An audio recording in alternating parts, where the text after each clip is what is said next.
Hello! Welcome to the first ever episode of Captain Subpar's Sentai Summaries, where I crack open the vault on 45 years worth of Super Sentai in order to digest and divulge my thoughts on individual seasons of the show that we all love so much. We're going to talk about what happened, we're going to talk about what worked, we're going to talk about what didn't work, and what I think about these seasons' overall placement in the greater history of the whole franchise. On today's episode, we're going to go all in on JAKQ. Huh? Playing? Yeah, I told Billy about that joke, and I tend to agree now. Anyway, before we begin, I want to remind you to please subscribe to this channel, like this video if you liked it, and feel free to drop a comment below with your thoughts on JAKQ. Now, JAKQ was the second Super Sentai series, although it wouldn't receive that distinction until many years later. It aired from April to December of 1977, and JAKQ is the shortest entry in the series with only 35 episodes. Yet, due to the struggling ratings, it experienced many radical tonal shifts in what would ultimately be a fruitless attempt to save the show. Now, the abbreviation JAKQ stands for the face cards, as I showed you earlier, in a traditional deck of cards. It was definitely a sign of the times, because every time you would see a deck of cards in the show, you would see the logo of what at the time was still a failing trading card company, Nintendo. It was plastered all over the pack. Coincidentally, 1977 was actually the first year that Nintendo would pivot its marketing and release a video game console. Now, the Red Ranger, Spade Ace, he's the leader for the first half of the series. His name is Goro, and he is a former Olympic gold medalist who's initially very apprehensive about joining JAKQ. It should be noted that what makes this team stand out from the rest of other Super Sentai teams is that they're basically an entire team of $6 million men, which I guess would make them a $24 million Sentai, ? The Rangers do display their Inspector Gadget-style powers from time to time, including sonic hearing, cutting through walls with laser fingers, and although the group is a bunch of Swiss human Swiss Army knives, their cybernetic powers are woefully underutilized during the series. You see them from time to time, they'll rip open the car door, they'll, like I said, cut through a wall, but that only happens 2 or 3 times. That's not something that is a prevalent episodic appearance, which you would think would be something that's a bit more commonplace. Although, that kind of happened with Power Rangers seasons in the Disney era, when it came to seasons like SPD or Overdrive, when they had humanoid powers, but they didn't really use them all that much. Anyway, Goro laments as to why an Olympian in peak physical condition would want to cheat, so to speak. Still, beyond his initial apprehension to join the team, there isn't really anything unique about Goro as a character. I know fans complain nowadays about the Red Rangers that are hyper-energetic, really young. They got lots of little catchphrases like Nikki Nikki Waki Waki, all that stuff, or Insparkulation, all that sort of stuff. Early Red Rangers weren't much better because they were just generic, perfect, Superman-esque. And Goro is one of those examples. He's definitely defined by the fact that he is the Red Ranger, and the sort of tragically ironic part of that is that's part of his character he would lose halfway through the series. He basically started that fan club that's like, oh, Red's just a color, I'm not really the leader. The same sort of club that would be joined by Rocky or Oriko, all that sort of stuff. And the funny thing is that all of these Red Rangers were overshadowed by White Rangers. Now, Goro is somewhat intertwined with Karen. She's Heart Queen, the Pink Ranger of the team. And yes, in the 70s, there were Karens. In fact, after about 8 episodes, she cut her hair and she actually started to look like a Karen. Got that short dude going on, asking for managers. Anyway, Karen has one of the more tragic origins of the team. She's a cop, Her dad's retiring, but apparently he's too old for this S because the villains of this series, simply known as Crime, cause a car accident that kills him and it cost Karen one of her arms. Goro saves her life, but the loss of the limb and the new enemy of Crime make it pretty easy for Karen to agree to this cybernetic process. Now there's Ryu Higashi, the Blue Ranger of the bunch. He's also known as Dia-Jack. Not Diamond Jack, Dia-Jack. He's got the lamest introduction of the bunch. I'd say that he's a boxing champion, and he's accused of murder, which, big deal. But don't worry, guys, because by the time he gets off the plane that's extraditing him from America to Japan, the real killer has been found, and he's free to go. The show managed to establish a problem and solve it all within the span of the same sentence. I want to say that maybe paints him as the bad boy of the group, but that's like being the bad boy in a boy band. Like, how bad are you really? Now, it's doesn't really need to be said, but being saved from a life of prison, it makes it pretty easy for him to be like, oh yeah, I'll sign on the dotted line. I'll become your Blue Ranger. Yeah, no problem with that. Now, finally, we have the Clover King. And I'm not sure why he's the Clover King instead of the Club King. Maybe it was Club King is hard to say in Japan. But either way, he's the Green Ranger, Bunta Daichi. He's an oceanographer. And shockingly, he suffocates underwater, which is pretty horrifying. And of course, he didn't really end up with much of a choice in the cybernetic process. When you're, sort of dead, you don't really have a lot of options. There's no real clause in the will that says, hey, in case I'm dead, don't turn me into a cyborg. Anyway, I would have loved to see him actually struggle with his new form and the merits of whether it's better to be a cyborg or to just let sleeping dogs lie. And if he had any right to really be angry at those who resurrected him. But none of those questions are ever brought up. In fact, none of the Rangers ever seem to take umbrage with their new identities. They have all the benefits and none of the noticeable negative effects of undergoing such a process. The only odd negative I would say about these Rangers is their transformation process. There's no quick changes, no morphers, nothing like that.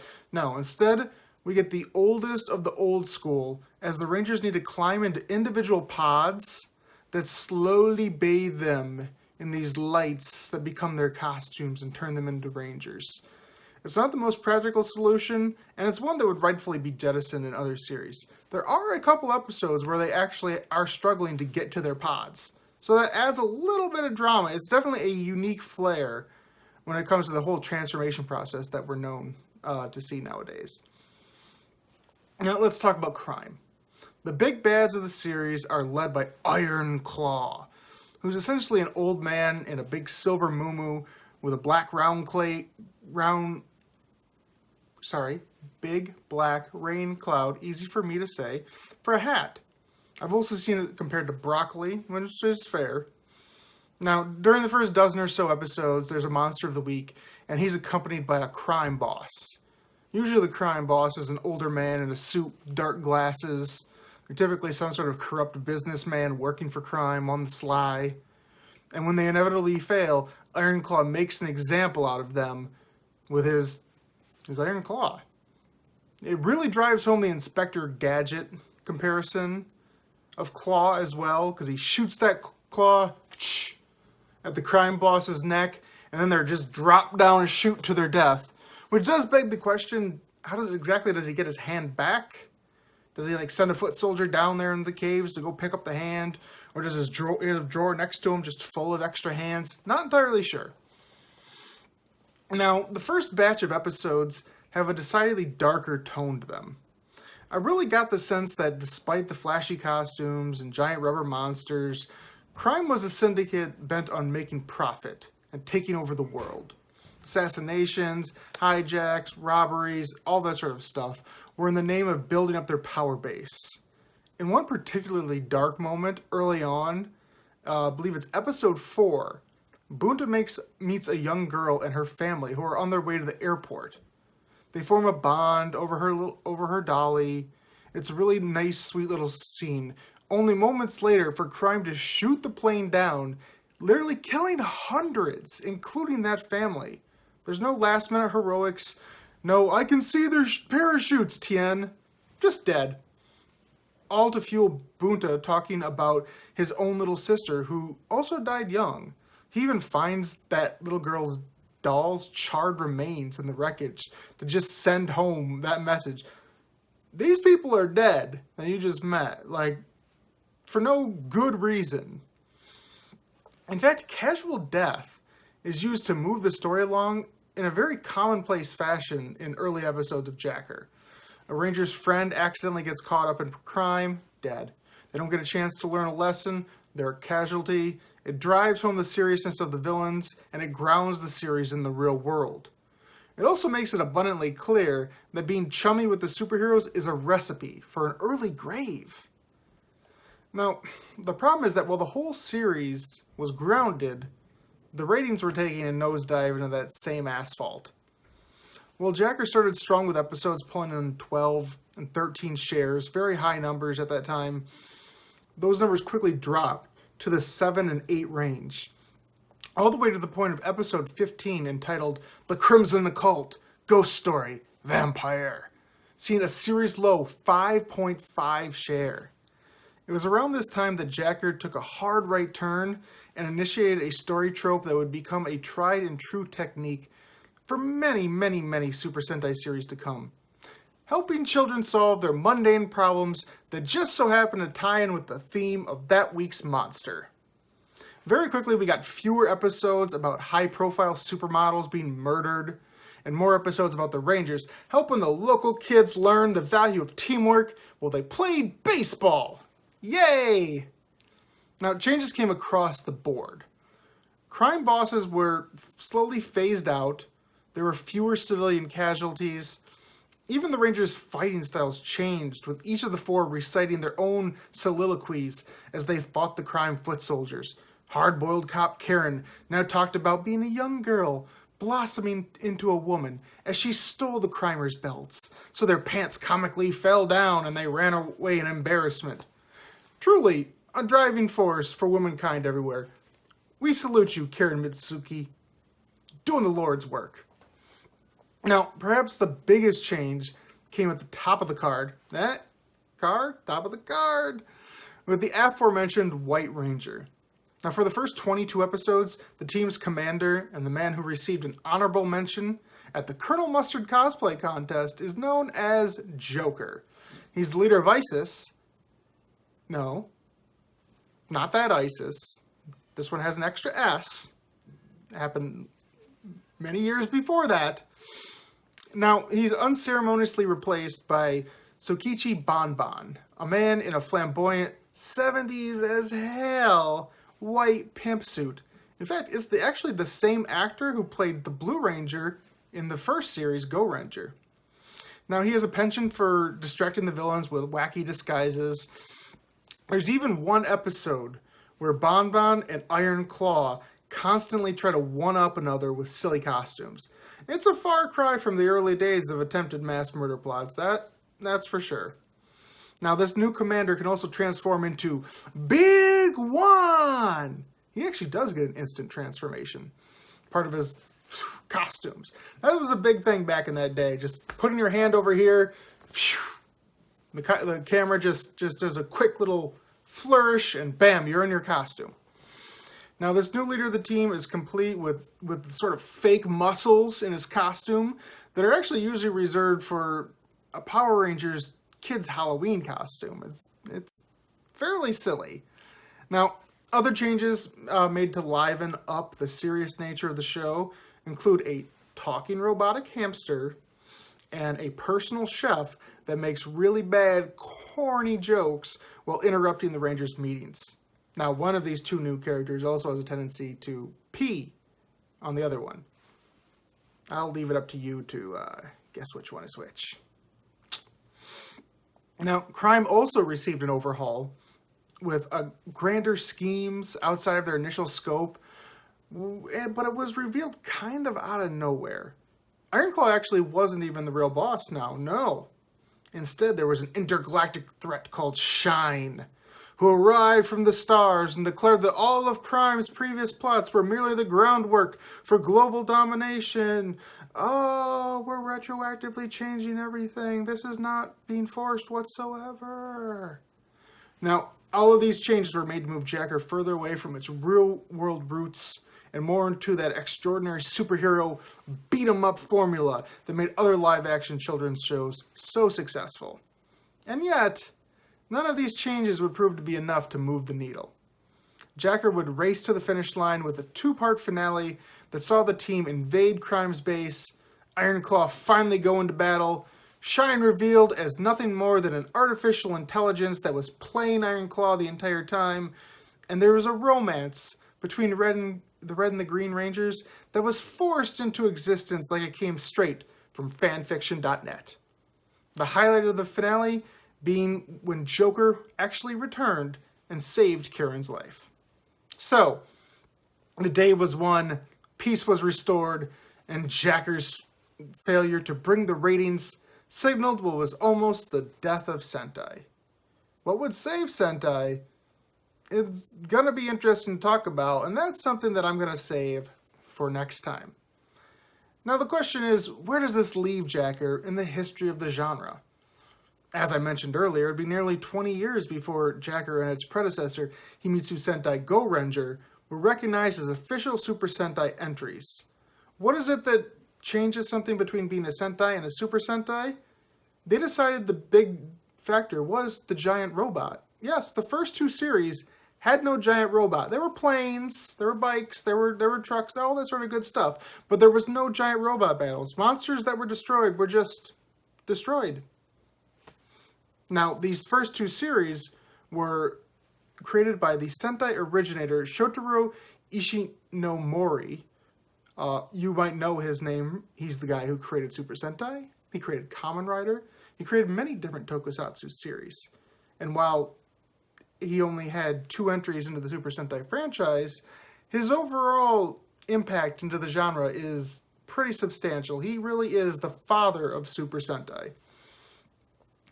Now, you might think that in lieu of its failure to thrive and all the constant upheaval, that I wouldn't have many kind words to say about JAKQ. I always have plenty of pithy things to say. But oddly enough, I found the series to be fairly intriguing. Now, I fully admit that is largely in part due to its chaotic nature. I wondered how much of my apprehension to give it a good rating relied on the campy nature of the 70s and 80s, which is why I watched multiple other series from around that time before I started this review, so I can confidently say that JAKQ holds up. Yes, I will give you a little bit of a preview of the future. Before I did this, I watched Battle Fever J, I watched Denji Man, I've already seen Sun Vulcan years in the past, and I'm currently in the middle of watching Gogol 5. And I did that because I really wanted a nice selection of shows, so I could really confidently tell you my opinion on this one by having other series to gauge it on. And that's what I can say to you now, having watched this, that I still understand why it failed. I do. It struggled to find an audience. It was too serious for younger kids, but too silly for most adult audiences at the time. It was stuck in this middle ground where it tried to appeal to everyone and ended up appealing to no one. Now, by no means am I here to going to tell you that's a fantastic series in retrospect. It's not. But in a sea of many blasé series that are to come, again, spoiler alert, JAKQ has a very rough around the edges underdog aura that makes it stand out from both its predecessor and those that would come after it. Plus, at only 35 episodes, it doesn't wear out its welcome like overly long series, like the aforementioned slog that is Go Ranger at 84 episodes. Yes, the longest and then the shortest. And if you're looking for something kind of dirty, and unlike any other Super Sentai you've seen before or likely will see in the future, JAKQ is that bizarre acid trip straight from the 70s and 80s for you. Now, following the failure of JAKQ, Sentai as a whole would take a nearly 2-year hiatus before being retooled and brought back with help from Marvel Comics, of all companies, to bring us the birth of the oddball combination of comic book style superheroes and borderline offensive dancing, you know what I'm talking about, known as Battle Fever J. But I'm going to save that review for next time. Now, I'd like to thank you for watching this. Now, as I said at the beginning, please don't forget to subscribe, like the video, and leave a comment below. Let me know what your thoughts of JAKQ were and what other series you'd like me to review. Until next time, I'm Jeremy, aka Captain Subpar, saying thanks for watching. Isn't that right, Billy? Billy, you're so distant. Like, we never talk anymore.